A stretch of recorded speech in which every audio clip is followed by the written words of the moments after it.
வணக்கம் நண்பர்களே. இன்றைய பதிவில் நம்ம பார்க்க போறது தலைமை பண்பு. தலைமை பண்புனா என்ன? எந்த ஒரு விஷயத்துக்கு போறோம் அப்படின்னாலும் முன்னாடி நின்று எல்லாத்தையுமே வழிநடத்தி கொண்டு போறதுதான் தலைமை பண்பு. இந்த தலைமை பண்பு யாருக்கு நன்றாக இருக்கும் அப்படிங்கிற விதியை இந்த ஜாதகத்துல பார்க்கலாம். பொதுவா நிர்வாகம் அப்படின்னு சொன்னோம்னா அந்த இடத்துல பாத்தீங்கன்னு சொன்னோம்னா குரு பிளஸ் சூரியன். இந்த சூரியன் அப்படின்னு வந்துருச்சுன்னு சொன்னா அரசியல் வந்துரு.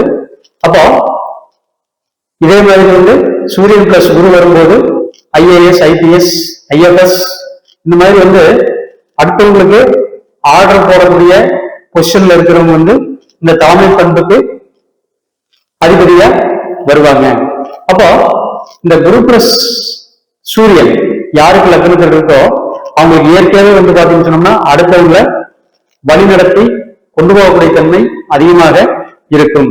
யாருக்கு லக்னத்துல சூரியன் பிளஸ் குரு இருக்கோ அவங்க கண்டிப்பாக தலைமை பண்பு இருக்கக்கூடியவங்களா இருப்பாங்க.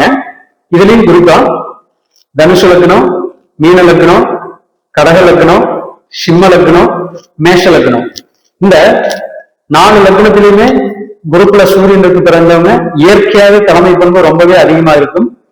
அவங்களுக்கு எல்லா விதமான அட்மினிஸ்ட்ரேஷனும் ரொம்பவே நல்லாக வரும். இவங்க பாத்தீங்கன்னு சொன்னா மற்றவங்களை வழிநடத்தி கொண்டு போய் அதுல பாத்தீங்கன்னு சொன்னோம்னா சக்சஸ் பண்ணிடுவாங்க. அப்போ தலைமை பண்புன்னு சொன்னா அதுக்கு 2 கிரகங்கள் குரு பிளஸ் சூரியன். நன்றி, வணக்கம்.